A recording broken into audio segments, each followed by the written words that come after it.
কি গো সমুর বউ, শুনলাম নাকি এবছর তোমাদের ধানে মোরগ লেগেছে। তা বলি এরপর তোমরা খাবে কি? তোমাদের তো ওই একটা জমির ধানই পুঁজি ছিল।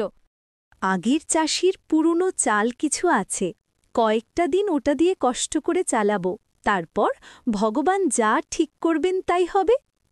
এখন চলো গো দিদি। পুকুর থেকে জল নিয়ে ওরা বাড়ির দিকে রওনা দিল।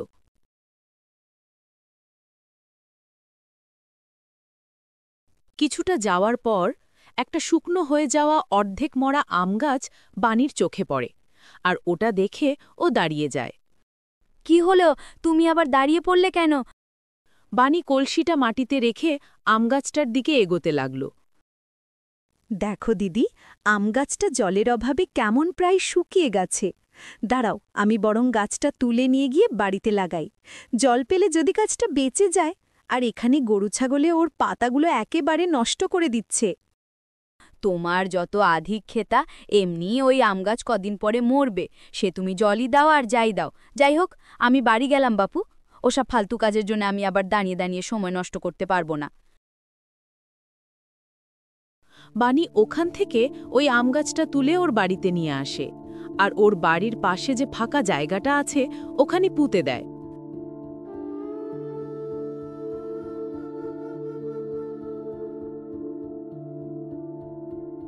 তুমি চলে এসেছ? তখন হুট করে না বলে বেরিয়ে গেলে, তা গিয়েছিল কোথায়? প্রধানমশাই ডেকে পাঠিয়েছিলেন চাষ করার জন্যে যে টাকা আমি তার থেকে ধার নিয়েছিলাম, তা যদি কিছুদিনের মধ্যে ফেরত না দিতে পারি তাহলে উনি আমার ওই জমিটা নিজের দখলে করে নেবেন বলেছেন। ওনাকে অনেকবার করে অনুরোধ করলাম কিছু মাস পরে টাকাটা নেওয়ার জন্যে, কিন্তু উনি কোনোভাবেই তা মানতে চাইলেন না। আমাদের আছে বলতে তো শুধু ওই জমিটুকু আর এই ঘরটা, তাও যদি চলে যায় আমরা সর্বশান্ত হয়ে পথে বসব। জমির সমস্ত ধানে মোড়ক লেগেছে। এখন আমি প্রধানমশাইয়ের ওই টাকা কিভাবে শোধ করব কিছু বুঝতে পারছি না। তুমি এত চিন্তা করো না। আমার বিয়ের সময় বাবা ধারদানা করে আমায় দুটো হাতের বালা দিয়েছিলেন, ওগুলো তো আছে।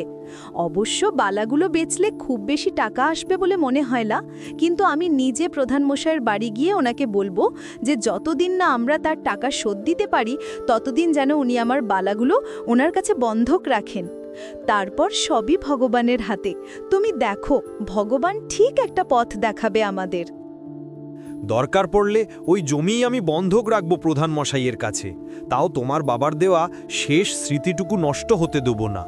আর এমনিতেও আমার মনে হয় না যে প্রধানমশাই তোমার এই প্রস্তাবে রাজি হবেন।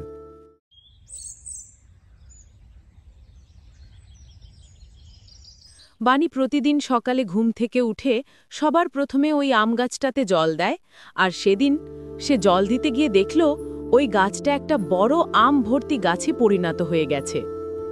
এই কি অলৌকিক কাণ্ড! এই কয়েকদিনের মধ্যে কিভাবে এই গাছটা এত বড় হতে পারে? শুধু তাই নয়, পুরো গাছ আমে ভরে গেছে। শুনছো? তাড়াতাড়ি একবারে এদিকে এসো।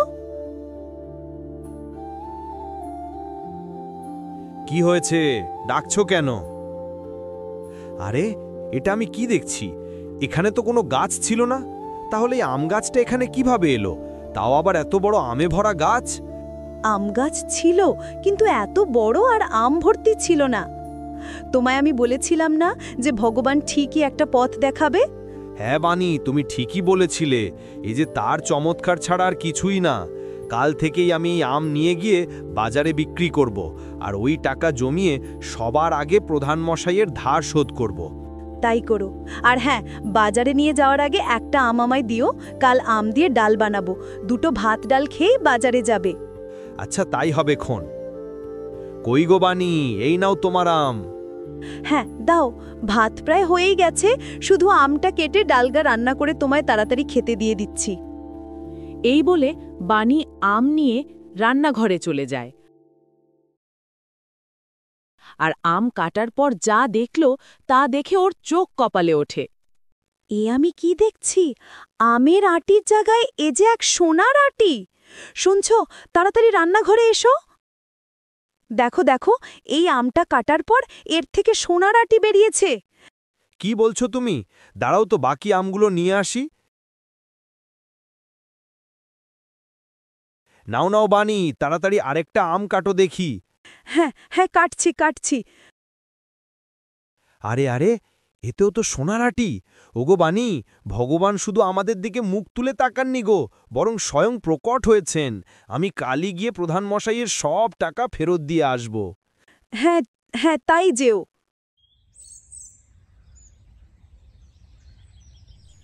সমু প্রধানের সমস্ত ঋণ সুদ সমেত গিয়ে ফেরত দিয়ে আসে, আর তারপর থেকে ও গ্রামের প্রতিটি গরিব লোকজনদের বিভিন্নভাবে সাহায্য করতে থাকে। আর গ্রামের লোকেদের টাকা ধার দিলে ও কখনো সুদ নিত না। তাই গ্রামের প্রত্যেকেই সমুর থেকে টাকা ধার নিত, কেউই আর প্রধানের কাছে যেত না। ওই সমু কি রাতারাতি বড়লোক হয়ে গেল নাকি বুঝতে পারছি না। এই দুদিন আগেই তো খেতে শুদ্ধ পাচ্ছিল না, এখন একবেলা করে গ্রামের প্রত্যেক লোককে খাওয়াচ্ছে, বস্ত্র বিতরণ করছে, আমার টাকা সুদ সমেত ফেরতও দিয়ে গেল। আবার এখন শুনছি গ্রামের লোকজন নাকি ওর কাছ থেকে টাকা ধার নেওয়া শুরু করেছে, কারণ ও সুদ নেয় না। কিন্তু এইভাবে চলতে থাকবে তো আমার অবস্থা এদিকে খারাপ হতে থাকবে। এর একটা হেস্তনেস্ত আমায় করতেই হবে। নিশ্চয়ই কিছু একটা ব্যাপার আছে, না হলে হঠাৎ করে এরকম বড়লোক হয়ে যাওয়া সম্ভব না। আজ রাতেই যাই, চলো চুপি চুপি ওদের বাড়ি, কারণ এর রহস্য আমাদের জানতেই হবে। ঠিক বলেছ তুমি, ওখানে না গেলে কিছুই জানতে পারবো না।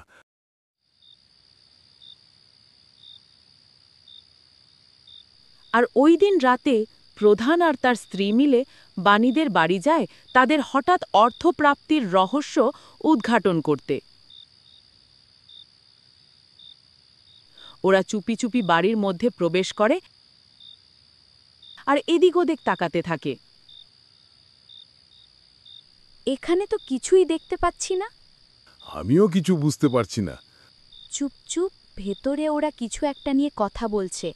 তুমি এখানে দাঁড়াও, আমি বরং ওই জানালার পাশে গিয়ে শোনার চেষ্টা করি। জানো বানি, আমার প্রথম থেকে খুব ইচ্ছে ছিল যে এই গ্রামের প্রতিটা গরিব মানুষকে আমি একদিন সাহায্য করব, কিন্তু আমার নিজেরই নুন আনতে পান্তা ফুরোতো, তাই ওই ইচ্ছেই থেকে গিয়েছিল।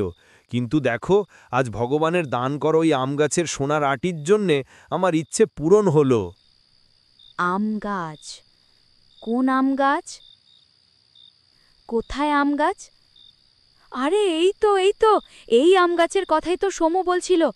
যাই যাই, তাড়াতাড়ি ওই সামনের কয়েকটা আম পেড়েই আজ বাড়ি যাই, আর গিয়ে ওগুলো কেটে দেখি। কাল বরং আকর্ষি আর বস্তা নিয়ে আসব, আর সব আম পেড়ে নিয়ে যাব।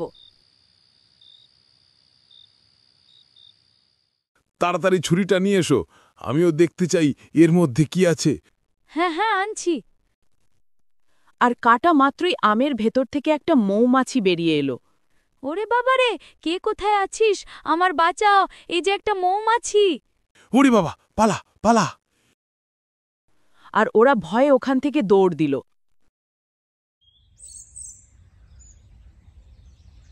আজ আমাদের আবার একবার ওই সমুদার বাড়ি যেতে হবে, দেখতে হবে আরও অন্য কোনো আম গাছ ওখানে আছে কিনা। কিন্তু ওই মৌমাছি? সেটাই আমাকে জানতে হবে, যে ওদের আম থেকে কিভাবে সোনারাটি আর আমার আম থেকে কিভাবে মৌমাছি বেরোচ্ছে। এরপর তারা পুনরায় ওই আম গাছের সন্ধানে বাণীদের বাড়ি যায়। তুমি এখানে দাঁড়াও, আমি ওই দিকটা থেকে দেখে আসছি আর অন্য কোনো আম গাছ আছে কিনা। আর কোনো আম গাছ এখানে নেই। তুই যে আম গাছটা খুঁজছিস ওটা আমি। কে কে কথা বলল? আমি আম গাছ রে, চিনতে পাচ্ছিস না আমায়?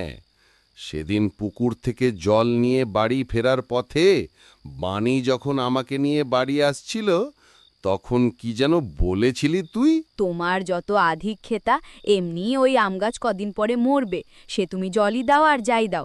যাই হোক, আমি বাড়ি গেলাম বাপু, ওসব ফালতু কাজের জন্য আমি আবার দাঁড়িয়ে দাঁড়িয়ে সময় নষ্ট করতে পারবো না। মনে পড়েছে? তাই বলছি, লাঠি আর বস্তা গুছিয়ে বাড়ি চলে যা। অযথা চেষ্টা করে লাভ নেই, কারণ এই গাছের কোনো আমই তোকে সোনার আঁটি দেবে না।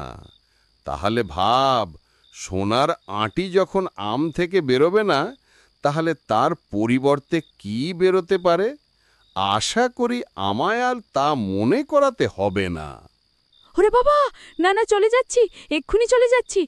হা করে দাঁড়িয়ে দেখছো কি? চলো তাড়াতাড়ি পালাই এখান থেকে। চলো চলো।